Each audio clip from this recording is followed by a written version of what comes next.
Hello दोस्तों, study with अनु में मैं अनु आपका स्वागत करती हूँ। कैसे हैं आप सब? आई होप आप सब स्वस्थ होंगे, मस्त होंगे और अपनी पढ़ाई लिखाई में व्यस्त होंगे। तो चलिए कर लेते हैं। पॉलिटिकल साइंस का अपना प्रैक्टिस है, जिसमें आज हम 9 नंबर चैप्टर पे पहुँच गए हैं, जो हमें करना है चुनाव और प्रतिनिधित्व से। तो इसमें क्वेश्चन जो है कम से कम आई थिंक 90 या 100 के आसपास होंगे। तो चैप्टर थोड़ा सा, अब जाहिर सी बात है कि बड़ा चैप्टर है तो क्वेश्चन ज़्यादा होंगे, यानी कि इस चैप्टर से आपके एग्ज़ाम में क्वेश्चन आने के चांसेस ज़्यादा हैं। तो हमें इस चैप्टर को अच्छे से, जितने भी क्वेश्चन इससे बने हैं वो सारे हमें अच्छे से देख लेने हैं चुनाव और प्रतिनिधित्व पे। तो स्टार्ट करें। स्टार्ट करने से पहले अगर आप मेरे चैनल यानी स्टडी विद अनु में नए हैं तो स्टडी विद अनु को सब्सक्राइब कर लीजिए और बेल आइकन को कर लीजिए प्रेस, ताकि मेरे द्वारा जितना भी कंटेंट प्रोवाइड कराया जाता है वो सारा का सारा ईजिली आपको मिल सके। ठीक है, तो चलिए शुरू करते हैं। थोड़ा सा तबीयत ठीक नहीं है मेरी, कोल्ड हो गया है, तो हो सकता है बहुत फास्ट नहीं चल पाऊँगी, क्योंकि अभी गनीमत है कि गला ठीक ठाक कंडीशन में है। और अगर मैं बहुत तेज़ आवाज़ में बात पढ़ाऊँगी या फिर बहुत फास्ट चलने की कोशिश करूँगी ना, तो फिर गला ख़राब हो सकता है। तो इसलिए थोड़ा सा स्लो चलेंगे, और बस जब तक तबीयत नहीं ठीक हो जाती, क्योंकि गला ख़राब हो गया ना तो फिर क्लासेस पूरी तरह से बंद हो जाएंगी, और मैं नहीं चाहती कि क्लास बंद हो। तो शुरू करते हैं चुनाव और प्रतिनिधित्व से। तो पहला क्वेश्चन है, निम्नलिखित राज्यों में से किसमें निर्वाचन क्षेत्रों की संख्या सबसे अधिक है? तो यहाँ पे जो ऑप्शन दिया है उसमें पश्चिम बंगाल की संख्या सबसे अधिक है। ठीक है, तो पश्चिम बंगाल में निर्वाचित क्षेत्रों की संख्या सर्वाधिक है, और ये ममता बनर्जी के नेतृत्व में तृणमूल कांग्रेस की सरकार है, और यहाँ विधानसभा में 295 सीट और 42 लोकसभा सीट है। नेक्स्ट है, जब विधायिका का सामान्य कार्यकाल समाप्त होने से पूर्व चुनाव होता है तो इसे कहा जाता है? तो इसे मध्यावधि चुनाव कहते हैं। मध्यावधि चुनाव तब होते हैं जब विधायिका अपने पूर्ण कार्यकाल की समाप्ति से पहले भंग हो जाती है, और सभी निर्वाचन क्षेत्रों के लिए मध्यावधि चुनाव होते हैं। मध्यावधि चुनाव जब वर्तमान सरकार सदन में अपना बहुमत साबित करने में असमर्थ हो तब होते हैं। जब वर्तमान सरकार सदन से इस्तीफा दे देती है तब मध्यावधि चुनाव होते हैं, और जब वर्तमान सरकार को राष्ट्रपति या राज्यपाल के द्वारा बर्खास्त कर दिया जाता है तब मध्यावधि चुनाव होते हैं। तो मध्यावधि चुनाव तभी होते हैं जब विधायिका अपने पूर्ण कार्यकाल की समाप्ति से पहले ही भंग हो जाती है, और सभी निर्वाचन क्षेत्रों के लिए तब मध्यावधि चुनाव होते हैं। समझ गए होंगे आप। नेक्स्ट है, जब विधायिका का सामान्य कार्यकाल समाप्त होने से पूर्व चुनाव होता है तो उसे क्या कहते हैं? तो उसे मध्यावधि चुनाव यानी कि मिड टर्म इलेक्शन कहते हैं। मध्यावधि चुनाव वही चीज़ लिखी हुई है। ठीक है, इसको नहीं पढ़ते हैं, आगे बढ़ते हैं। एक लोकतांत्रिक राज्य व्यवस्था में सत्ता संघर्ष का सबसे सुंदर प्रकार निम्नलिखित में से कौन सा है? तो यह है आपका इलेक्शन यानी कि चुनाव। एक लोकतांत्रिक राज्य व्यवस्था में सत्ता संघर्ष का सबसे सुंदर माध्यम चुनाव है, और लोकतांत्रिक शासन प्रणाली में आजकल सत्ता के लिए संघर्ष आम बात हो गई है, और राजनीतिक दल का मुख्य उद्देश्य सत्ता प्राप्त करना और उसका उपयोग करना रह गया है। नेक्स्ट है, निम्न से भारत में लोकतांत्रिक निर्वाचनों की मुख्य विशेषता कौन सी है? तो लोकतांत्रिक निर्वाचनों की मुख्य विशेषता है ऐसे निर्वाचनों में मतदाता को नियमित अंतराल पर वास्तविक चयन के अवसर प्राप्त होते हैं, और ऐसे निर्वाचनों में प्रत्येक व्यक्ति वोट के समान महत्व के साथ साथ वोट देने का अधिकार रखता है, और ऐसे निर्वाचन स्वतंत्र एवं निष्पक्ष तरीके से आयोजित किए जाते हैं। नेक्स्ट है, भारतीय संविधान का कौन सा अनुच्छेद ये व्यवस्था करता है कि निर्वाचनों को अधीक्षण, निर्देशन और नियंत्रण निर्वाचन आयोग में निहित होगा? तो ये है अनुच्छेद 324। अनुच्छेद 324 में संसद के दोनों सदनों के निर्वाचन के संचालन, निर्देशन और नियंत्रण की शक्तियां आयोग के पास है। भारतीय संविधान में भाग 15 में अनुच्छेद 324 से लेकर अनुच्छेद 329 तक निर्वाचन की व्याख्या की गई है। वर्तमान में भारत के मुख्य चुनाव आयुक्त कौन है, आप बताओगे? ठीक है, किस देश में फर्स्ट पास द पोस्ट प्रणाली है? तो फर्स्ट पास द पोस्ट प्रणाली जो है वो कनाडा में भी है, भारत में भी, यूनाइटेड किंगडम में भी है। तो फर्स्ट पास द पोस्ट प्रणाली ऐसी व्यवस्था होती है जिसमें जिस प्रत्याशी को अन्य सभी प्रत्याशियों से अधिक मत मिलते हैं उसे ही निर्वाचित घोषित किया जाता है। तो विजयी प्रत्याशी के लिए ये ज़रूरी नहीं है कि उसे कुल मतों का बहुमत अर्थात कुल मतों के 50% से अधिक प्राप्त हुआ हो। ये व्यवस्था यूनाइटेड किंगडम, ब्रिटेन और भारत में है। ठीक है, नेक्स्ट है, सार्वभौम मताधिकार का अर्थ ये है कि मत देने का अधिकार नियंत्रित नहीं होता है। किस पे? तो ये है आपका 21 में से 1 से अधिक। तो सार्वभौमिक वयस्क मताधिकार जाति, लिंग, धर्म, सामाजिक स्थिति, जातीयता आदि के बावजूद सभी नागरिकों को वोट देने का अधिकार देती है और हमारा संविधान 18 साल से ऊपर के सभी वयस्कों को वोट देने का अधिकार देता है। नेक्स्ट है भारतीय संविधान का अनुच्छेद 324(1) तो 324(1) आपका संबंधित है निर्वाचन आयोग से। तो भारतीय संविधान का भाग 15 अनुच्छेद 324 से 329 तक ये चुनावों से संबंधित है और ये इनसे संबंधित मामलों के लिए अलग की स्थापना करता है। अनुच्छेद 324(1) निर्वाचन आयोग में चुनावों के संदर्भ में निहित दायित्व है अधीक्षण, निर्देशन और नियंत्रण। निम्नलिखित में से किसका संबंध राज्य चुनाव आयोग से है? तो राज्य चुनाव आयोग से संबंध है इसमें आपका 73वां संविधान संशोधन अधिनियम से, ठीक है, जिसके अंतर्गत ग्राम पंचायत रखी गई है। तो 73वें संविधान संशोधन अधिनियम का संबंध राज्य चुनाव आयोग से है और इसी संशोधन के द्वारा अनुच्छेद 243 के अंतर्गत राज्य निर्वाचन आयोग नगरीय संस्थाओं के चुनाव का संचालन करता है। राज्य चुनाव आयोग राज्य में स्थानीय संस्थाओं के लिए स्वतंत्र, निष्पक्ष और निष्पक्ष रूप से चुनाव करता है। भारत में चुनाव के संबंध में निम्नलिखित में से कौन सा सत्य है? तो भारत में जो चुनाव है वो आपके स्वतंत्र निर्वाचन आयोग से होते हैं, सार्वभौम वयस्क मताधिकार और बहुदलीय व्यवस्था ही है। तो बाद में चुनाव के संबंध में भारतीय संविधान में लोकसभा और राज्यों की विधानसभाओं का निर्वाचन वयस्क मताधिकार के आधार पर कराए जाने का प्रावधान है। भारत में बहुदलीय व्यवस्था का प्रावधान है। भारत निर्वाचन आयोग, जिसे चुनाव आयोग के नाम से जाना जाता है, एक स्वायत्त संवैधानिक निकाय है जो भारत में संघ और राज्य चुनाव प्रक्रियाओं का संचालन करता है। असत्य कथन की पहचान करिए। तो यहाँ पे उपयुक्त में से कोई भी असत्य कथन नहीं है, तो जो सत्य है वो पढ़ लेते हैं। तो लोकसभा का प्रथम आम चुनाव 1951 में आयोजित हुआ था। बिल्कुल, पहले आम चुनाव 1951 में ही हुए थे। स्वतंत्रता के बाद से ही भारत में चुनाव के लिए एक निर्वाचन क्षेत्र के सभी प्रत्याशियों के नाम वाले मतपत्रों का उपयोग हो रहा है, ठीक है। और 1990 के दशक के अंत से इलेक्ट्रॉनिक वोटिंग मशीनों के द्वारा मतपत्रों से मतदान की व्यवस्था के विस्थापन की शुरुआत भी हुई है, ठीक है। तो लोकसभा का प्रथम आम चुनाव 1951 में आयोजित हुआ था। स्वतंत्रता के बाद से ही भारत में चुनावों के लिए निर्वाचन क्षेत्र के सभी प्रत्याशियों के नाम वाले मतपत्रों का उपयोग हो रहा है और 1990 के दशक के अंत में इलेक्ट्रॉनिक वोटिंग मशीनों के द्वारा मतपत्रों के मतदान की व्यवस्था के विस्थापन की शुरुआत हुई है।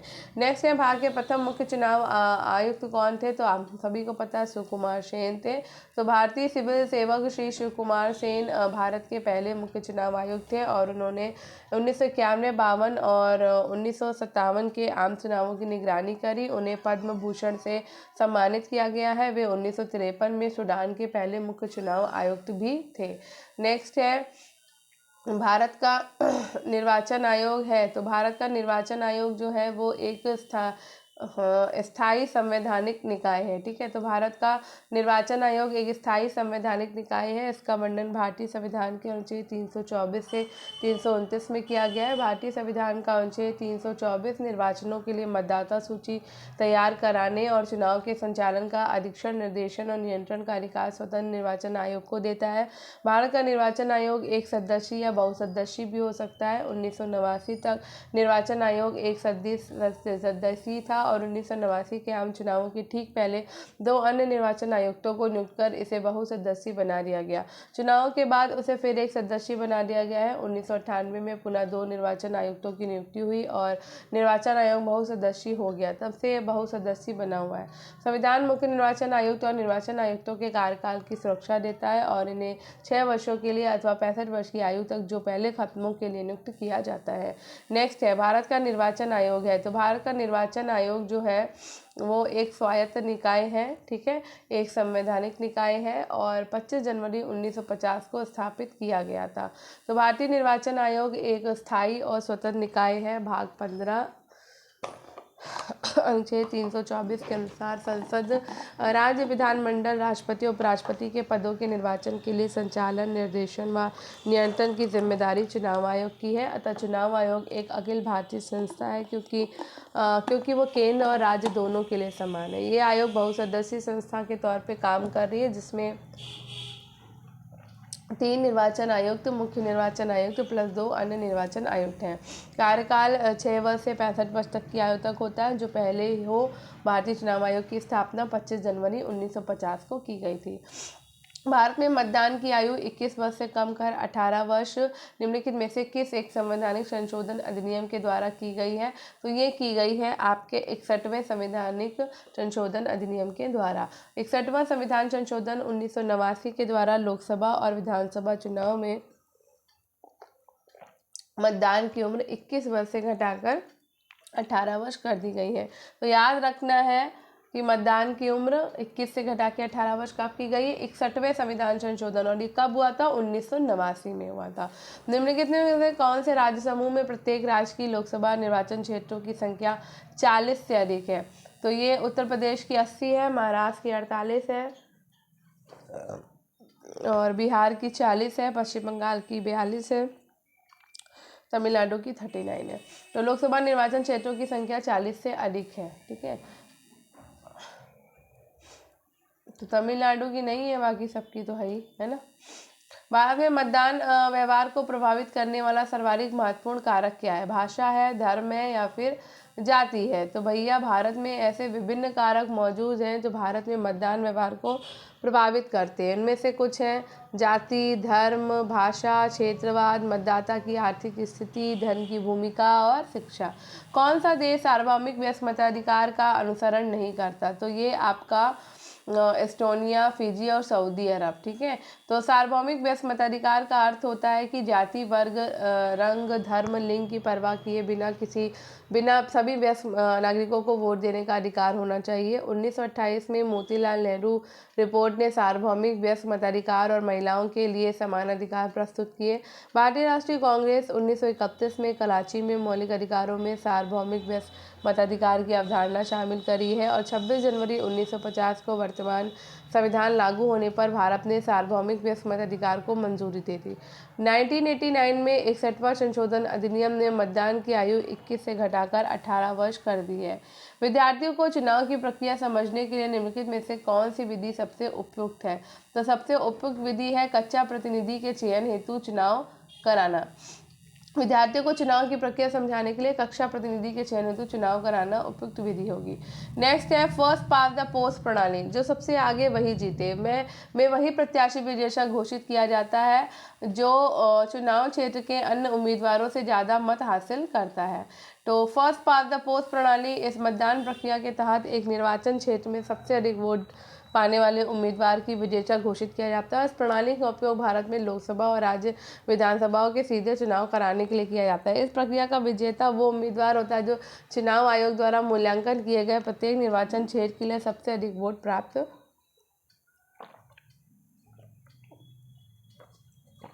करता है। ठीक है, नेक्स्ट है राज्यों में निर्वाचनों की आवश्यकता के संदर्भ में निम्न में से कौन सा कथन सही है? तो इसमें आपका उपयुक्त में से एक से अधिक आंसर है। तो निर्वाचन राज्य में बहुत से आर्थिक सुधारों का नेतृत्व कर सकते हैं। निर्वाचक शासक दल के विरुद्ध मतदान करने का संतुष्ट लोगों को अवसर प्रदान करते हैं, और निर्वाचन शासक की नीतियों में परिवर्तनों को नेतृत्व प्रदान कर सकते हैं। तो राज्यों में निर्वाचनों की आवश्यकता के संदर्भ में कथन है कि निर्वाचक शासक दल के विरुद्ध मतदान करने का असंतुष्ट लोगों को अवसर प्रदान करते हैं, निर्वाचन शासन की नीतियों में परिवर्तनों को नेतृत्व प्रदान कर सकते हैं। और नेक्स्ट, तो निर्वाचनों में एक प्रत्याशी हेतु शैक्षणिक भारत में सामान्य निर्वाचन में एक प्रत्याशी हेतु शैक्षणिक योग्यताओं के अभाव के संदर्भ में निम्न में से कौन सा कथन सही है? तो आपको इसमें से सही कथन बताना है। तो इसमें सही कथन एक से अधिक है, तो हम सारे पढ़ेंगे। तो विधायिका के सदस्य हेतु उपयुक्त योग्यताओं लोगों की समस्याओं और हितों को समझना है, जिसे प्रत्येक 5 वर्ष बाद मतदाताओं के द्वारा परीक्षित किया जाता है। विधायक के सदस्य हेतु शैक्षणिक योग्यताओं का निर्धारण मतदाताओं के बहुमत को चुनाव लड़ने के अधिकार से वंचित कर सकता है, और शैक्षणिक योग्यता ये सभी प्रकार की सेवाओं के लिए उपयुक्त नहीं है। भारत में समान निर्वाचन एक प्रत्याशी हेतु शैक्षणिक योग्यताओं के अभाव के संदर्भ में निम्न कथन है कि विधायिका के सदस्य हेतु उपयुक्त योग्यताएं लोगों की समस्याओं एवं हितों को समझना है, जिसे प्रत्येक 5 वर्ष के बाद मतदाताओं द्वारा परीक्षित किया जाता है। और विधायिका के सदस्य हेतु शैक्षणिक योग्यताओं का निर्धारण मतदाताओं के बहुमत को चुनाव लड़ने का अधिकार से वंचित कर सकता है। ठीक है, नेक्स्ट है अनुपातिक प्रतिनिधित्व प्रणाली के सुनिश्चित होने की अधिक संभावना है। तो ये है आपकी अल्पसंख्यक प्रतिनिधित्व की। ठीक है, अनुपातिक प्रतिनिधित्व प्रणाली के सुनिश्चित होने में अल्पसंख्यक प्रतिनिधित्व के निर्वाचन होने की अधिक संभावना रहती है। अनुपातिक प्रतिनिधित्व प्रणाली के जन्मदाता थॉमस हेयर हैं, जिन्होंने द मशीनरी ऑफ रिप्रेजेंटेशन 1857 नामक लेख लिखा। इस व्यवस्था में अल्पसंख्यकों को प्रतिनिधित्व प्राप्त हो जाता है। ठीक है, नेक्स्ट भारत में मतदान की आयु 21 वर्ष से कम करके 18 वर्ष निम्नलिखित में से किस एक संवैधानिक संशोधन अधिनियम के द्वारा की गई है? तो ये कर दी गई है आपके 61 में। तो 61वां संविधान संशोधन 1989 के द्वारा लोकसभा और विधानसभा चुनाव में मतदान की उम्र 21 वर्ष से घटाकर 18 वर्ष कर दी गई है। ठीक है, नेक्स्ट निर्वाचक फोटो पहचान पत्र को भारत में किस वर्ष लागू किया गया था? तो निर्वाचक फोटो पहचान पत्र को उपयुक्त में से इसमें आंसर कोई भी नहीं है। तो निर्वाचक फोटो पहचान पत्र को भारत में पहली बार 1993 में मुख्य चुनाव आयुक्त TN शेषन के कार्यकाल के दौरान पेश किया गया और फर्जी मतदान और मतदाताओं के प्रतिरूपण को रोकने के लिए पूरे देश में मतदाताओं को फोटो पहचान पत्र जारी करने का निर्णय लिया है। कौन सा देश सार्वभौमिक व्यस्क मताधिकार का अनुसरण नहीं करता है? तो एस्टोनिया, फिजी, सऊदी अरब। तो सार्वभौमिक व्यस्क मताधिकार का ये हम पढ़ चुके हैं, वापस से वही क्वेश्चन रिपीट हो गया। भारतीय संविधान का 61वां संशोधन अधिनियम 1989 निम्नलिखित में से किस प्रावधान से संबंधित है? तो ये आपका मतदान की न्यूनतम आयु घटाकर 18 वर्ष कर दी गई है। ठीक है, जो चुनाव निर्धारित समय से काफ़ी पहले होते हैं उन्हें क्या कहते हैं? उन्हें मध्यवर्ती यानी कि मिड टर्म चुनाव कहते हैं। ये भी पढ़ चुके हैं। भारत में चुनाव प्रणाली के संबंध में निम्नलिखित में से कौन सा कथन सही है? तो उम्मीदवार लोकसभा के चुनाव अनुपातिक प्रतिनिधि प्रणाली का उपयोग करके किए जाते हैं। एक मतदाता निर्धारित अधिकतम आयु 60 वर्ष है। उम्मीदवारों के चुनाव लड़ने पर निर्दलीय उम्मीदवारों के चुनाव लड़ने पर कोई रोक नहीं है। तो भैया अनुपातिक प्रतिनिधित्व प्रणाली में एक पार्टी को वोटों के अनुपात के समान सीटों का अनुपात मिलता है। भारत में first past the post system को अपनाया गया है, जिसमें प्रत्येक निर्वाचन क्षेत्र एक प्रतिनिधि को निर्वाचन करता है और भारत में 18 वर्ष से अधिक आयु के किसी भी व्यक्ति को वोट देने का अधिकार है, जो उसको जीवन भर रहता है। इसलिए मतदाता की कोई अधिकतम आयु नहीं है और निर्दलीय उम्मीदवारों के चुनाव लड़ने पर कोई रोक नहीं है। नेक्स्ट है प्रत्येक राज्य में एक मुख्य निर्वाचन अधिकारी होता है, जो राज्य में चुनाव संचालन का समग्र प्रभारी होता है। तो प्रत्येक राज्य में एक मुख्य निर्वाचन अधिकारी होता है, जो राज्य में चुनाव संचालन का समग्र प्रभारी होता है और राज्य निर्वाचन आयोग को राज्य में स्थानीय निकाय के लिए स्वतंत्र और निष्पक्ष चुनाव आयोजित कराने का कार्य सौंपा गया है। अनुच्छेद 243 के 1 संविधान के अनुच्छेद के मुताबिक पंचायती राज संस्थाओं के चुनावों के लिए निर्वाचन नामावली और तैयार करने और चुनाव आयोजित करने हेतु अधीक्षण, निर्देशन एवं नियंत्रण संबंधी सभी शक्तियाँ राज्य निर्वाचन आयोग से निहित होंगी, जिसमें राज्यपाल के द्वारा नियुक्त राज्य चुनाव आयुक्त भी सम्मिलित होते हैं। निम्नलिखित में से कौन से आधार हैं जिनके आधार पर किसी भी निर्वाचन क्षेत्र के मतदाता को अयोग्य ठहराया जा सकता है? तो ये आधार हैं आपके गैर निवास के आधार और विकृत दिमाग वाला व्यक्ति। ठीक है, ये दोनों होगा। बाकी 21 वर्ष से कम आयु वाला तो नहीं होता है ऐसा कुछ भी। तो ठीक है, नेक्स्ट है निम्नलिखित में से किस शब्द का प्रयोग विभिन्न भौगोलिक क्षेत्रों का वर्णन करने के लिए किया जाता है, जो लोकसभा के चुनाव के उद्देश्य से विभाजित होते हैं? ये है आपका चुनाव क्षेत्र। ठीक है, तो अपने देश में हम क्षेत्र विशेष पर आधारित प्रतिनिधित्व की प्रणाली से काम करते हैं। चुनाव के उद्देश्य से देश को अनेक क्षेत्रों में बांट लिया गया है, जिन्हें चुनाव क्षेत्र कहते हैं। एक क्षेत्र में रहने वाले मतदाता अपने एक प्रतिनिधि का चुनाव करते हैं और लोकसभा चुनाव के लिए देश को 543 निर्वाचन क्षेत्रों में बांटा गया। हर क्षेत्र में चुने हुए प्रतिनिधियों को संसद सदस्य कहते हैं। इसी प्रकार प्रत्येक राज्य को उनकी विधानसभा की सीटों के हिसाब से बांटा गया है। इन सीटों से निर्वाचित प्रतिनिधियों को विधायक कहते हैं। लोकतंत्र में लोगों की आकांक्षाओं को साकार करने के लिए चुनाव जो है सबसे महत्वपूर्ण साधन है। ठीक है, तो लोकतंत्र में लोगों की आकांक्षाओं को साकार करने के लिए चुनाव सबसे महत्वपूर्ण साधन है। संविधान के भाग 11 में अनुच्छेद 324 से 329 तक निर्वाचन का उपबंध है। 36 सदस्य वाली पार्टी दल बदल कानून के प्रावधान के तहत अयोग्यता से बच जाएगी यदि सदस्यों की संख्या न्यूनतम हो, तो 12। तो 36 सदस्यों वाली पार्टी दल बदल कानून के प्रावधान के तहत अयोग्यता से बच जाएगी यदि सदस्यों की संख्या 12 हो। चुनाव क्यों होता है, इस बारे में इनमें से कौन सा वाक्य सही है? तो चुनाव लोगों को सरकार का फैसला करने का अवसर देते हैं, ठीक है, और लोग चुनाव से अपनी पसंद की नीतियां बना सकते हैं, ठीक है। बाकी चुनाव लोगों को न्यायपालिका के कामकाज का मूल्यांकन करने का अवसर देते हैं, ये पता भी नहीं है। तो किसी भी लोकतंत्र में नियमित अंतराल पर चुनाव होते हैं और दुनिया के 100 से अधिक देश ऐसे हैं जहाँ पर जनप्रतिनिधित्व को चुनने के लिए चुनाव होते हैं। चुनाव में मतदाता कई तरह से चुनाव करते हैं। वे अपने लिए कानून बनाने वालों का चुनाव कर सकते हैं, वे सरकार बनाने और बड़े फैसले करने वालों का चुनाव कर सकते हैं, वे सरकार और उसके द्वारा बनने वाले कानूनों का दिशा निर्देशन का पालन करने वाली पार्टी का चुनाव कर सकते हैं। नेक्स्ट है आचार संहिता में उम्मीदवारों और पार्टियों को कुछ पाबंदियां हैं जो सही हैं, उसका चयन करिए।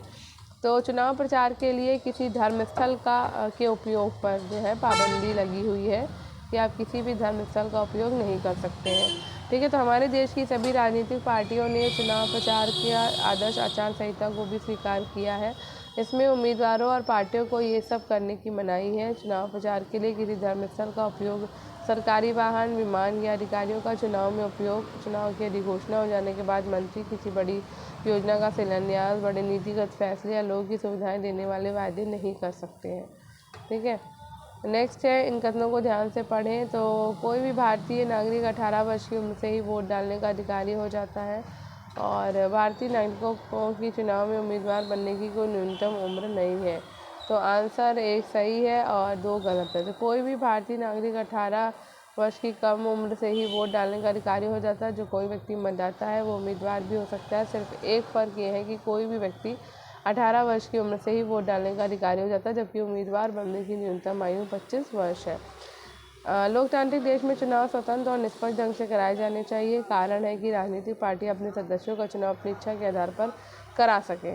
तो दोनों वक्तव्यों में से कौन सा सही है? तो यहाँ पर आपका ए सही है और आर गलत है। तो लोकतांत्रिक देश में चुनाव स्वतंत्र और निष्पक्ष ढंग से कराए जाने चाहिए, जिसमें जनता सचमुच अपनी इच्छा से व्यक्ति का चुनाव कर सके।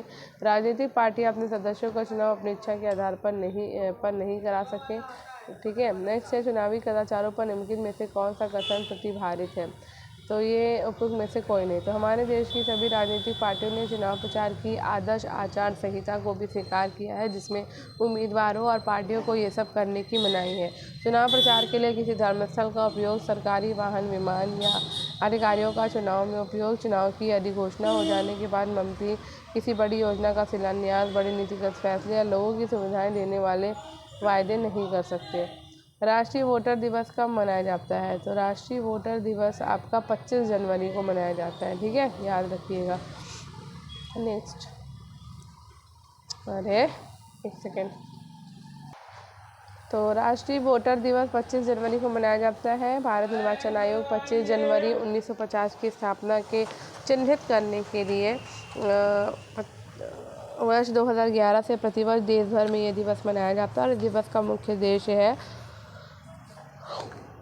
विशेष रूप से नए मतदाताओं को नामांकन के लिए प्रोत्साहित करना, नामांकन संबंधी सुविधा प्रदान करना और उसमें वृद्धि करना, ठीक है। नेक्स्ट है, दलबदल विरोधी कानून क्या सुझाव देता है? तो दलबदल विरोधी कानून जो है वो पार्टियों को बदलने से रोकने के लिए संशोधित है। तो 1985 में 52वें संविधान संशोधन के माध्यम से देश में दलबदल विरोधी कानून पारित किया गया। साथ ही संविधान की 10वीं अनुसूची, जिसमें दलबदल विरोधी कानून शामिल है, को संशोधन के माध्यम से भारतीय संविधान में जोड़ा गया है। सभी उम्मीदवारों को जो चुनाव लड़ रहे हैं, चुनाव आयोग को अपनी संपत्ति तथा आपराधिक केस हो जो कि सभी अभी लंबित है के बारे में सूचना देनी होती है। ऐसी कोई भी घोषणा कही जाती है तो ये है आपका शपथ पत्र, ठीक है, यानी कि एफिडेविट।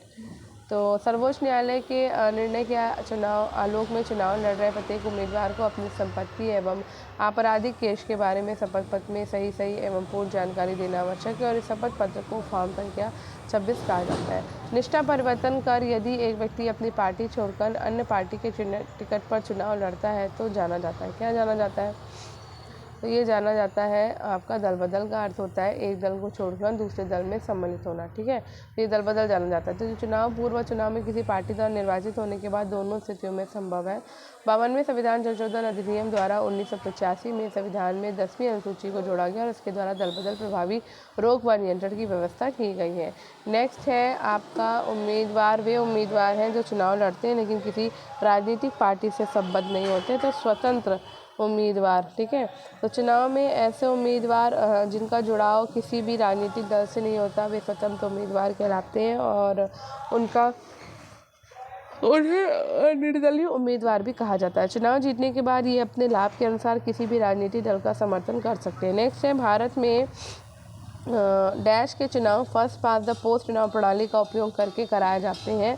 तो ये है आपके लोकसभा चुनाव। तो भारत में लोकसभा चुनाव जो है वो फर्स्ट पास द पोस्ट चुनाव प्रणाली का उपयोग करके कराए जाते हैं। इस पद्धति में एक निश्चित चुनाव क्षेत्र में जितने भी उम्मीदवार खड़े होते हैं उसमें सबसे ज़्यादा वैध मत प्राप्त करने वाला उम्मीदवार विजयी घोषित होता है, ठीक है। नेक्स्ट है भारत में मतदान की न्यूनतम आयु को किस वर्ष घटाकर 18 वर्ष कर दिया गया था। तो ये कर दिया गया था 1989 में, ठीक है। तो यहाँ पर ऑप्शन नहीं है, सॉरी, यहाँ 1989 है जब 18 वर्ष कर दी गई। तो 61वें संविधान संशोधन अधिनियम 1989 के द्वारा भारतीय संविधान के अनुच्छेद 326 में संशोधन करके मताधिकार की आयु 21 साल से घटा के 18 साल कर दी गई है।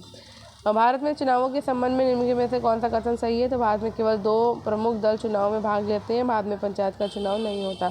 तो भैया भारत में पंचायत का चुनाव होता है, ठीक है। तो दोनों ही सही नहीं है और 2 दल भाग नहीं लेते, बहुत सारे दल भाग लेते हैं। तो भारत में बहुदलीय प्रणाली प्रचलित है और भारत के चुनाव आयोग के पास 750 से अधिक दल जो है वो पंजीकृत हैं। तो लेकिन इनमें सभी दल चुनाव में गंभीर दावेदार नहीं है। भारत में प्रमुख राजनीतिक दल हैं भारतीय राष्ट्रीय कांग्रेस, भारतीय कम्युनिस्ट पार्टी, मार्क्सवादी communist party, Bharatiya Janata party, Bahujan Samaj party, आम आदमी पार्टी। भारत में पंचायतों के चुनाव भी होते हैं।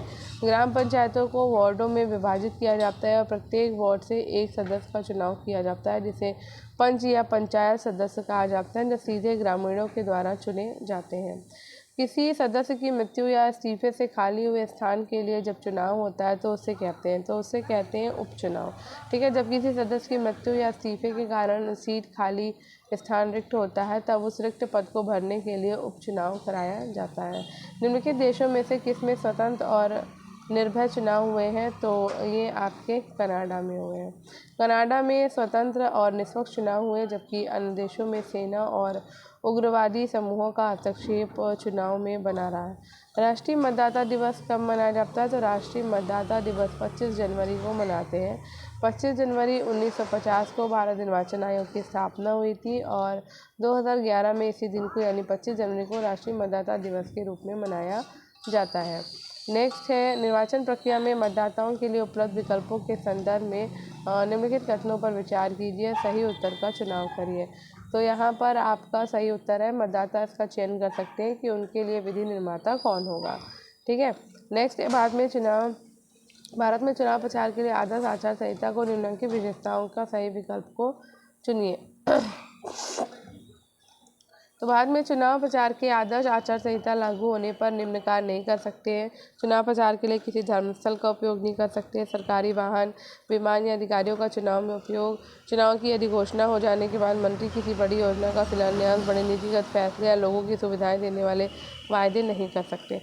नेक्स्ट है भारत निर्वाचन विधि के संदर्भ में निम्नलिखित में से क्या गलत है। कोई भी दल या उम्मीदवार जो है वो लोकसभा संसदीय निर्वाचन क्षेत्र के निर्वाचन के लिए 20 लाख और विधानसभा निर्वाचन क्षेत्र के निर्वाचन के लिए 10 लाख से अधिक धनराशि का व्यय नहीं कर सकता है। नेक्स्ट है निम्नलिखित कथनों को पढ़िए और उन पर विचार करने के पश्चात सही उत्तर को चुनिए। जब एक ही समय में सभी निर्वाचन क्षेत्रों में एक ही दिन या एक छोटे अंतराल में अलग अलग दिन चुनाव होते हैं, इसे आम चुनाव कहते हैं। कई बार सिर्फ एक क्षेत्र में चुनाव होता है जो किसी सदस्य की मृत्यु या इस्तीफे से खाली हुआ होता है, इसे उपचुनाव कहते हैं। भारत का निर्वाचन आयोग। तो भारत का निर्वाचन आयोग आपका एक स्वायत्त निकाय है, एक संवैधानिक निकाय है और 25 जनवरी 1950 को स्थापित किया गया था। तो भारत निर्वाचन आयोग एक स्थायी और स्वतंत्र निकाय है। भाग 15 अनुच्छेद 324 के अनुसार संसद, राज्य विधानमंडल, राष्ट्रपति और उपराष्ट्रपति के पदों के निर्वाचन के लिए संचालन, निर्देशन और नियंत्रण की जिम्मेदारी चुनाव आयोग की है। अतः चुनाव आयोग एक अखिल भारतीय संस्था है, क्योंकि यह केंद्र और राज्य दोनों के लिए समान है। ये आयोग बहुसदस्यीय संस्था के तौर पर काम कर रही है, जिसमें 3 निर्वाचन आयुक्त, मुख्य निर्वाचन आयुक्त प्लस 2 अन्य निर्वाचन आयुक्त हैं। कार्यकाल 6 वर्ष से 65 वर्ष की आयु तक होता है। जो पहले की भारतीय चुनाव आयोग की स्थापना 25 जनवरी 1950 को की गई है। रिटर्निंग ऑफिसर कौन होता है? तो रिटर्निंग ऑफिसर, आपका आंसर क्या है? रिटर्निंग ऑफिसर एक अधिकारी है जो किसी निर्वाचन क्षेत्र में चुनाव कराने और परिणाम घोषित करने के लिए जिम्मेदार होता है। तो भारतीय संविधान का अनुच्छेद 324 निर्वाचनों के लिए मतदाता सूची तैयार कराने और चुनाव के संचालन का अधीक्षण, निर्देशन और नियंत्रण का अधिकार एक स्वतंत्र निर्वाचन आयोग को देता है। भारतीय निर्वाचन आयोग की सहायता करने के लिए प्रत्येक राज्य में एक मुख्य निर्वाचन अधिकारी होता है।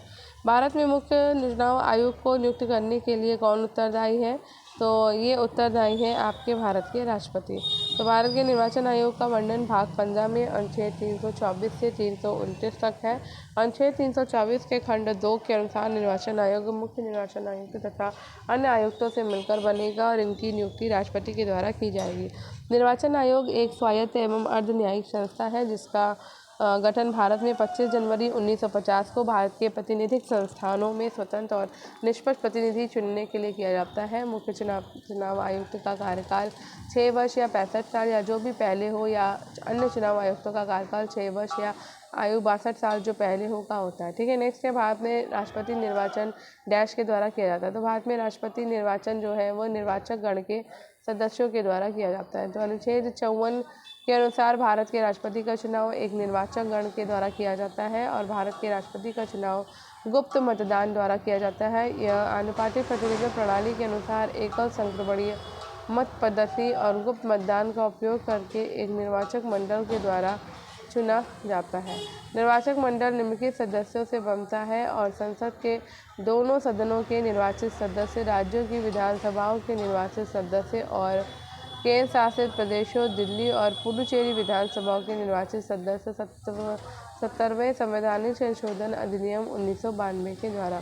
भारत में निर्वाचन का अधीक्षक, निर्देशन और नियंत्रण निहित है। तो ये आपका भारत निर्वाचन आयोग, जिसे चुनाव आयोग के नाम से जाना जाता है, एक स्वायत्त संवैधानिक निकाय है जो भारत में संघ और राज्य चुनाव प्रक्रियाओं का संचालन करता है। भारत निर्वाचन आयोग अनुच्छेद 324 के तहत चुनाव आयोग में चुनावों के लिए निहित दायित्व, अधीक्षण, निर्देशन और नियंत्रण करता है। भारत के संविधान का कौन सा अनुच्छेद भारतीय निर्वाचन आयोग से संबंधित है?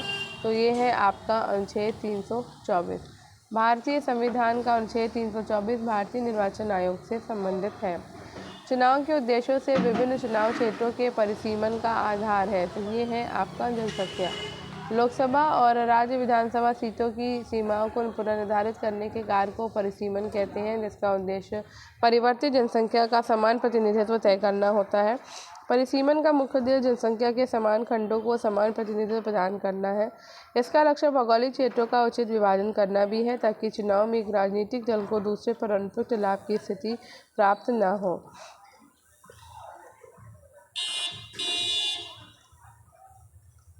सार्वभौम मताधिकार और एक व्यक्ति एक वोट की व्यवस्था ने राजनीतिक दलों को विवश किया कि वे राजनीतिक समर्थन पाने और लोगों को गोलबंद करने के लिए सक्रिय हों। इससे उन जातियों के लोगों में नई चेतना पैदा हुई जिन्हें अभी तक छोटा और नीच माना जाता है।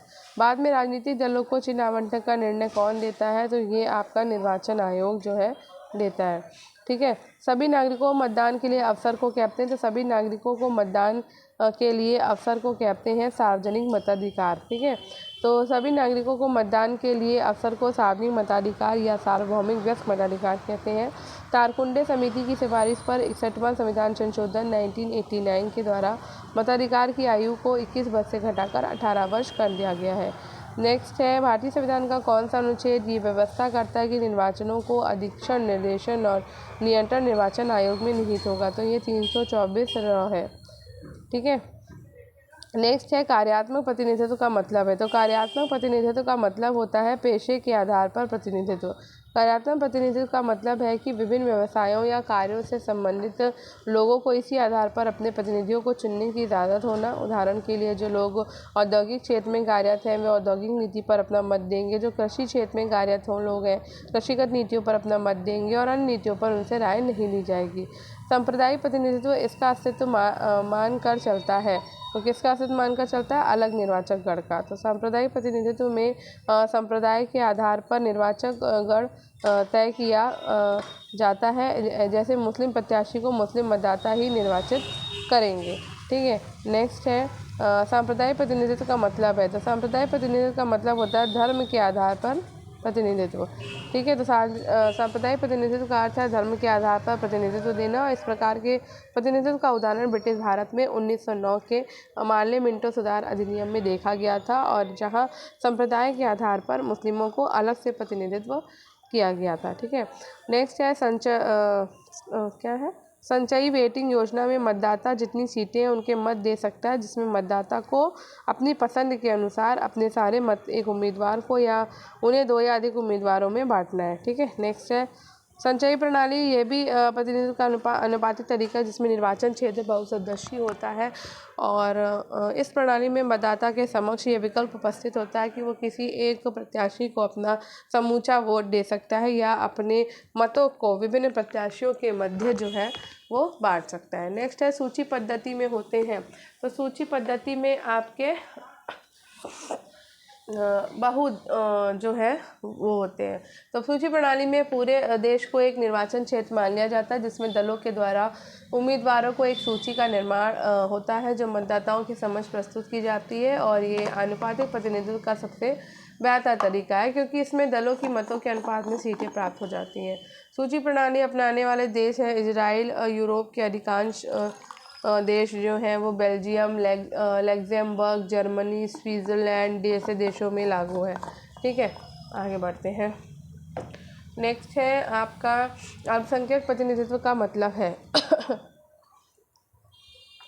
तो अल्पसंख्यक प्रतिनिधित्व का मतलब होता है देश में स्थित विभिन्न अल्पसंख्यकों का प्रतिनिधित्व। ठीक है, तो अल्पसंख्यक प्रतिनिधित्व का आशय है देश में स्थित विभिन्न अल्पसंख्यकों को प्रतिनिधित्व देना जो धर्म भाषा के आधार पर अल्पसंख्यक हो। जैसे भारत में मुस्लिम, एंग्लो इंडियन आनुपातिक प्रतिनिधित्व प्रणाली का प्रयोग द्वारा अल्पसंख्यकों को प्रतिनिधित्व प्राप्त हो जाता है। नेक्स्ट है एकक हस्तांतरणीय मत पद्धति में प्रत्येक मतदाता है। तो प्रत्येक मतदाता जितने प्रतिनिधि चुनते हैं उतनी पसंद सूचित कर सकता है। तो एकल हस्तांतरणीय मत पद्धति में प्रत्येक मतदाता के द्वारा केवल एक मत प्रदान किया जाता है, परंतु इसका प्रयोग वो वरीयता के रूप में करता है। प्रत्याशियों को विजयी होने के लिए मतों का एक निश्चित कोटा प्राप्त करना होता है, जिसका मूल्य आधार हेयर ने रखा था, इसलिए इस प्रणाली को हेयर प्रणाली भी कहा जाता है, और इसका प्रयोग आयरलैंड या इंग्लैंड में उत्तरी आयरलैंड विधानसभा में होता है।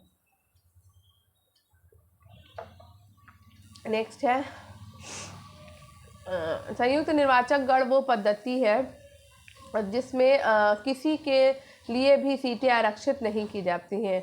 तो संयुक्त निर्वाचन प्रणाली ऐसी पद्धति है जहां सभी वर्ग, जाति और धर्म के मतदाता एक साथ मतदान करते हैं और किसी के लिए भी सीटें आरक्षित नहीं की जाती। नेक्स्ट है बहुसदस्य क्षेत्र। यह एक सदस्य क्षेत्र से बेहतर है क्योंकि वो लोगों को अपना प्रतिनिधि चुनने में अधिक आज़ादी देता है।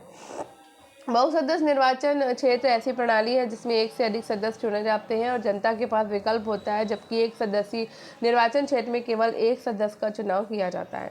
भारत में चुनाव के बारे में निम्नलिखित में से कौन सा सही है? तो चुनाव के बारे में ये सही है कि भारतीय संविधान का भाग 15 चुनाव से संबंधित है। अनुच्छेद 324 के तहत निर्वाचन आयोग के बारे में उपबंध किया गया है। भारत का निर्वाचन आयोग एक स्थायी संवैधानिक निकाय है और उसका प्रमुख कार्य स्वतंत्र और निष्पक्ष निर्वाचन सुनिश्चित करना है। वो संसद और राज्य विधानमंडलों के तथा राष्ट्रपति एवं उपराष्ट्रपति पदों के लिए होने वाले सभी निर्वाचनों का अधीक्षण, निर्देशन और नियंत्रण करता है। लोकसभा और प्रत्येक राज्य की विधानसभाओं के लिए चुनाव वयस्क मताधिकार के आधार पर होगी। मुख्य चुनाव आयुक्त निम्नलिखित ग्राम पंचायतों और नगर पालिकाओं को छोड़कर स्वतंत्र और निष्पक्ष चुनाव कराने के लिए जिम्मेदार है। तो मुख्य चुनाव आयुक्त जो है वो ग्राम पंचायतों और नगर पालिकाओं को छोड़कर स्वतंत्र और निष्पक्ष चुनाव कराने के लिए जिम्मेदार होते हैं। ग्राम पंचायत और नगर पालिकाओं का चुनाव जो है वो राज्य निर्वाचन आयोग कराते हैं, जिसका वर्णन 243 में दिया गया है। नेक्स्ट है, निर्वाचन आयोग मान्यता प्राप्त दलों को कौन सा विशेषाधिकार देता है? तो ये किसी विशेष पार्टी के सभी आधिकारिक उम्मीदवारों के लिए खास चुनाव चिन्ह है। ठीक है, तो निर्वाचन आयोग मान्यता प्राप्त दलों और चुनावों से पूर्व सभी प्रत्याशियों को चुनाव चिन्ह आवंटित कराता है और राष्ट्रीय और राज्य स्तरीय मान्यता प्राप्त दलों को आरक्षित चुनाव चिन्ह और अन्य प्रत्याशियों को अनारक्षित चुनाव चिन्ह प्रदान किया जाता है। चुनाव चिन्ह संबंधी विवादों का निपटारा भी आयोग के द्वारा किया जाता है। एक निर्वाचन क्षेत्र से एक से अधिक प्रतिनिधि चुने जा सकते हैं। पार्टी के लिए मतदाता वोट इनमें किन देशों की पीआर प्रणाली है? तो बताइए किन देशों की पीआर प्रणाली है? तो इजराइल में एक निर्वाचन क्षेत्र से एक से अधिक प्रतिनिधि चुने जा सकते हैं और पार्टी के लिए मतदाता वोट इजराइल देश की पीआर प्रणाली है। इजराइल में मतगणना के बाद प्रत्येक पार्टी को संसद में उसी अनुपात में सीटें दे दी जाती हैं जिस अनुपात में उन्हें वोटों में हिस्सा मिलता है। इस व्यवस्था को समानुपातिक प्रतिनिधित्व प्रणाली कहते हैं। नेक्स्ट है, भारतीय संविधान के संदर्भ में अनुच्छेद अंतःवस्तुओं का कौन सा युग्म सही है? तो ये है आपका 327 विधानमंडल के लिए निर्वाचनों के संबंध में उपबंध करने की संसद की शक्ति और अनुच्छेद 329 निर्वाचन संबंधी मामलों में न्यायालयों के हस्तक्षेप का वर्जन। तो भारत निर्वाचन आयोग, जिसे चुनाव आयोग के नाम से जाना जाता है, एक स्वायत्त संवैधानिक निकाय है जो भारत में संघ और राज्य चुनाव प्रक्रियाओं का संचालन करता है। भारतीय संविधान का भाग 15 अनुच्छेद 324 से 329 ये चुनावों से संबंधित है और इन मामलों हेतु एक आयोग की स्थापना करता है। अनुच्छेद 327 विधानसभाओं के चुनाव के संबंध में प्रावधान करने की संसद की शक्ति है। अनुच्छेद 329 चुनावी मामलों में अदालतों के हस्तक्षेप पर रोक है। नेक्स्ट है, अधिकतम निर्वाचन क्षेत्रों वाले राज्यों को उनके बढ़ते क्रम में व्यवस्थित कर सही विकल्प का चयन करिए। तो ये है आपका उपयुक्त में से कोई नहीं, तो नीचे पढ़ लो। तो भारत में कुल 28 राज्य और 8 केंद्र शासित प्रदेश हैं और इन सब राज्यों और केंद्र शासित प्रदेशों को अलग अलग लोकसभा की सीटों में बांटा गया है और दिए गए राज्यों का बढ़ता क्रम लोकसभा सीटों के आधार पर है। तो बिहार में 40 है, पश्चिम बंगाल में 42 है, महाराष्ट्र में 48 है और उत्तर प्रदेश में आपकी 80 सीटें हैं। नेक्स्ट है, भारत के पहले मुख्य चुनाव आयुक्त कौन थे? तो हम सबको पता है, सुकुमार सेन थे। तो संविधान के अनुच्छेद 324 में निर्वाचन आयोग की व्यवस्था की गई है और भारतीय चुनाव आयोग की स्थापना 25 जनवरी 1950 को की गई थी।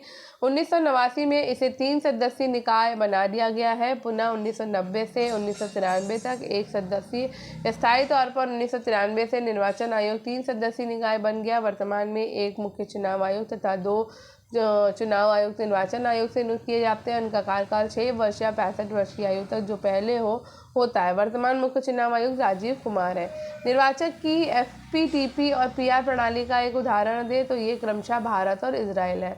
तो FPTP और PR दोनों निर्वाचन की प्रणाली है। FPTP का अर्थ है first pass the post system या सरल बहुमत प्रणाली अथवा सर्वाधिक मत प्राप्त व्यक्ति की विजय। ये प्रणाली ब्रिटेन, भारत आदि देशों में प्रचलित है। इसमें किसी विशेष बहुमत की आवश्यकता नहीं होती, बल्कि ये सबसे ज़्यादा मत पाने वाला व्यक्ति विजयी घोषित किया जाता है। वहीं PR का अर्थ है प्रोपोर्शनल रिप्रेजेंटेशन सिस्टम या अनुपातिक प्रतिनिधित्व प्रणाली। इस प्रणाली में सभी वर्गों की प्रतिनिधित्व, विशेषकर अल्पसंख्यकों के प्रतिनिधित्व को सुनिश्चित किया जाता है। इसके अंतर्गत सीमित मतदान सूची प्रणाली, हेयर प्रणाली आदि आते हैं। संविधान के किस अनुच्छेद में चुनाव का प्रावधान किया गया है? तो ये 324 से 329 अनुच्छेद में किया गया है। पृथक निर्वाचन पद्धति को किस अधिनियम के तहत पेश किया गया है? तो पृथक निर्वाचन पद्धति को पेश किया गया है अरुणिले समिति की रिपोर्ट पर गठित भारत परिषद अधिनियम 1909 पार्लियामेंटो सुधार में सर्वप्रथम मुसलमानों के लिए पृथक मताधिकार तथा पृथक निर्वाचन क्षेत्र की व्यवस्था की गई और इसके माध्यम से फूट डालो राज करो की नीति को सैद्धांतिक और व्यवहारिक दोनों रूपों में लागू किया गया है। इनमें से संविधान के किस अनुच्छेद में चुनाव आयोग को एक स्वायत्त संस्था के रूप में काम करने का प्रावधान निहित है? तो अनुच्छेद 324 में है। संविधान के अनुच्छेद 324 में चुनाव आयोग को एक स्वायत्त संस्था के रूप में काम करने का प्रावधान निहित है। इनमें से कौन सा कथन निर्वाचन आयोग के बारे में सत्य है? तो एक मिनट, सीधे आंसर ही पढ़ लो। निर्वाचन आयोग एक स्थायी और स्वतंत्र निकाय है। इसका गठन भारत के संविधान के द्वारा देश में स्वतंत्र और निष्पक्ष चुनाव स्वतंत्र कराने के उद्देश्य से किया गया था। संविधान के अनुच्छेद 324 के अनुसार संसद, राज्य विधानमंडल, राष्ट्रपति और उपराष्ट्रपति के पदों के निर्वाचन के लिए संचालन, निर्देशन और नियंत्रण की जिम्मेदारी चुनाव आयोग की है। शुरुआत में निर्वाचन आयोग एक सदस्यीय निकाय के रूप में काम करता था, जिसमें केवल मुख्य निर्वाचन अधिकारी होता था, और वर्तमान में ये बहुसदस्यीय संस्था के तौर पर काम कर रहा है। इसमें 3 निर्वाचन आयुक्त हैं। राष्ट्रपति निर्वाचन आयोग की सलाह पर प्रादेशिक आयुक्तों की नियुक्ति कर सकता है, जिसे वो निर्वाचन आयोग की सहायता के लिए आवश्यक समझे। 16वें लोकसभा चुनाव किस वर्ष में आयोजित किए गए हैं? तो 16वें लोकसभा चुनाव जो है 2014 में आयोजित किए गए। पहला लोकसभा चुनाव मई 1952 में हुआ था, जो 2019 में 17वीं लोकसभा का गठन हुआ है। भारत का पहला चुनाव आयुक्त कौन था? तो भारत का पहला चुनाव आयुक्त है सुकुमार सेन। तो भारत के पहले चुनाव आयुक्त सुकुमार सेन थे। भारतीय संविधान के अनुच्छेद 324 में चुनाव आयोग नामक संस्था का उल्लेख किया गया है। राष्ट्रपति मुख्य निर्वाचन आयुक्त की नियुक्ति करते हैं। मुख्य निर्वाचन आयुक्त का कार्यकाल अधिकतम 6 वर्ष या 65 वर्ष की आयु जो भी अधिक हो तो होता है। तो 1952 में हुए प्रथम लोकसभा निर्वाचन से संबंधित निम्नलिखित तथ्यों पर विचार कीजिए और सही उत्तर को चुनिए। तो 1952 में हुए प्रथम लोकसभा निर्वाचन में कांग्रेस को कुल मतों का 45% मत प्राप्त हुआ था, किंतु इसने कुल 74% सीटों पर जीत हासिल की, जबकि सोशलिस्ट पार्टी ने पूरे देश में 10% से अधिक मत प्राप्त किए, किंतु ये कुल सीटों में से 3% सीट भी नहीं जीत पाई है। उच्चतम न्यायालय के निर्देशानुसार निर्वाचन में भाग लेने वाले प्रत्येक उम्मीदवार को निम्नलिखित के संबंध में विधिक घोषणा करनी पड़ती है। तो ये चुनाव लड़ने के इच्छुक हर एक उम्मीदवार को एक नामांकन पत्र भरना पड़ता है और कुछ रकम जमानत के रूप में जमा करानी पड़ती है। हाल में सर्वोच्च न्यायालय के निर्देशन पर उम्मीदवारों से एक घोषणा पत्र भरवाने की नई प्रणाली भी शुरू हुई और अब हर उम्मीदवार को अपने बारे में कुछ ब्यौरे देते हुए वैधानिक घोषणा करनी होती है, जो इस प्रकार है। उम्मीदवार के खिलाफ चल रहे गंभीर आपराधिक मामलों का विवरण, उम्मीदवार और उसके परिवार के सदस्यों की संपत्ति और देनदारियों का ब्यौरा और उम्मीदवार की शैक्षिक योग्यता। निम्नलिखित में से किस वर्ष में भारत में पहला आम चुनाव हुआ था? तो भारत में पहला आम चुनाव 1952 में हुआ था। तो स्वतंत्र भारत का पहला आम चुनाव 25 अक्टूबर 1951 से 21 फरवरी 1952 के मध्य संपन्न हुआ और इस चुनाव में कांग्रेस ने कुल 364 सीटों पर जीत हासिल की थी और भाजपा 16 सीटें जीतकर दूसरे स्थान पर रही थी। ठीक है, आगे बढ़ते हैं। लो, तो इसी के तहत ही हमारा ये वाला टॉपिक ख़त्म हो जाए। 92 क्वेश्चन हमने सॉल्व किए और अब आपका है लोकतंत्र के परिणाम और चुनौतियाँ। ठीक है, तो अब ये वाला टॉपिक हम करेंगे कल। ऑलरेडी 46 मिनट्स हो गए और मैं थोड़ा सा स्लो चल रही हूँ, उसके लिए माफ़ी चाहती हूँ। थोड़ा सा मतलब लो फील हो रहा है बहुत ज़्यादा, तो आई होप आप सब समझेंगे और 1-2 दिन में हो सकता है ठीक हो जाऊँ। गनीमत है कि खांसी नहीं हो रही है, जिससे मैं सबसे ज़्यादा डरती हूँ, क्योंकि खांसी अगर हो जाती है ना तो फिर तो क्लास नामुमकिन है। ज़ुकाम में, फीवर में, मतलब कोल्ड और फीवर में तो आप फिर भी क्लास में किसी तरह से कर लेती हूँ, लेकिन खांसी होने पे तो आप सोचो, बोलने का काम में खांसी हो जाए, गला ख़राब हो जाए तो कैसे हो सकता है। तो स्लो चल रही हूँ, मैं मानती हूँ, लेकिन तबीयत ठीक नहीं है मेरी, और तब भी मैं दिन भर में क्लासेस कर रही हूँ जैसे भी हो पा रहा है मुझसे। ऐसा नहीं कि एक ही क्लास करके बैठ जाती हूँ, मैं बाकी आपकी हिस्ट्री की क्लास लेती हूँ, जीएस की भी क्लास लेती हूँ। तो मिलते हैं कल। आज का अगर ये क्लास पसंद आई हो तो क्लास को लाइक कर दीजिएगा, शेयर कर दीजिएगा और चैनल को सब्सक्राइब कर लीजिएगा और स्टडी विद अनु के साथ कनेक्टेड रहिए। Thank you. शेयर करना, कमेंट करना बिल्कुल मत भूलिएगा। मिलते हैं कल, तब तक के लिए बाय बाय। पढ़ते रहिए।